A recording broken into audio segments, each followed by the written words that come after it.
സ്വദേശികളുടെ എണ്ണത്തിൽ പെട്ടെന്നുണ്ടാവുന്ന ഏറ്റവ്യത്യാസം നിതാക്കാത്ത് വ്യവസ്ഥയിൽ സ്ഥാപനം ചുവപ്പ് മഞ്ഞ ഗണങ്ങളിലേക്ക് മാറുന്നത് ഇല്ലാതാക്കാനാണ് പുതിയ രീതി അവലംബിക്കുന്നത്. നിതാക്കാത്ത് അനുസരിച്ച് സ്ഥാപനങ്ങൾക്ക് പ്രയാസം സൃഷ്ടിക്കാതിരിക്കാൻ പുതിയ രീതി സഹായകരമാവുമെന്ന് തൊഴിൽ സഹമന്ത്രി ഡോക്ടർ മുഫ്രിജ് അൽ ഹഖബാനി പറഞ്ഞു. തൊഴിൽ മന്ത്രാലയം രാജ്യത്തെ സ്ഥാപന ഉടമകളുടെ അഭിപ്രായ രൂപീകരണത്തിന് സ്ഥാപിച്ച മഅൻ നുഹസിൻ എന്ന വെബ്സൈറ്റ് വഴി ഭൂരിപക്ഷ അഭിപ്രായം ശേഖരിച്ചാണ് പുതിയ രീതി നടപ്പാക്കുന്നത്. ഡിസംബർ 23 മുതലാണ് പുതിയ രീതി നടപ്പിൽ വരിക. ഏറ്റവും അവസാനത്തെ 26 ആഴ്ചകളിൽ സ്ഥാപനത്തിന്റെ കീഴിൽ ഗോസിയിൽ രജിസ്റ്റർ ചെയ്ത സ്വദേശികളുടെ എണ്ണത്തെ 26 കൊണ്ട് ഹരിച്ചാണ് ശരാശരി എണ്ണം കണക്കാക്കുക. ഈ എണ്ണത്തിന്റെ അനുപാതത്തിന് ചേരുന്ന വിദേശി തൊഴിലാളികളെ നിതാക്കാത്ത് വ്യവസ്ഥ അനുസരിച്ച് സ്ഥാപനത്തിന് അനുവദിക്കുകയും ചെയ്യും. ചെറുകിട സ്ഥാപനങ്ങളെയും പുതിയ സ്ഥാപനങ്ങളെയും ഈ പരിഗണനയിൽ നിന്ന് ഒഴിവാക്കിയിട്ടുണ്ട്.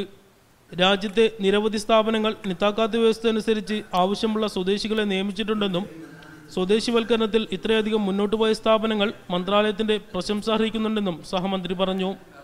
Media 1 Riyadh.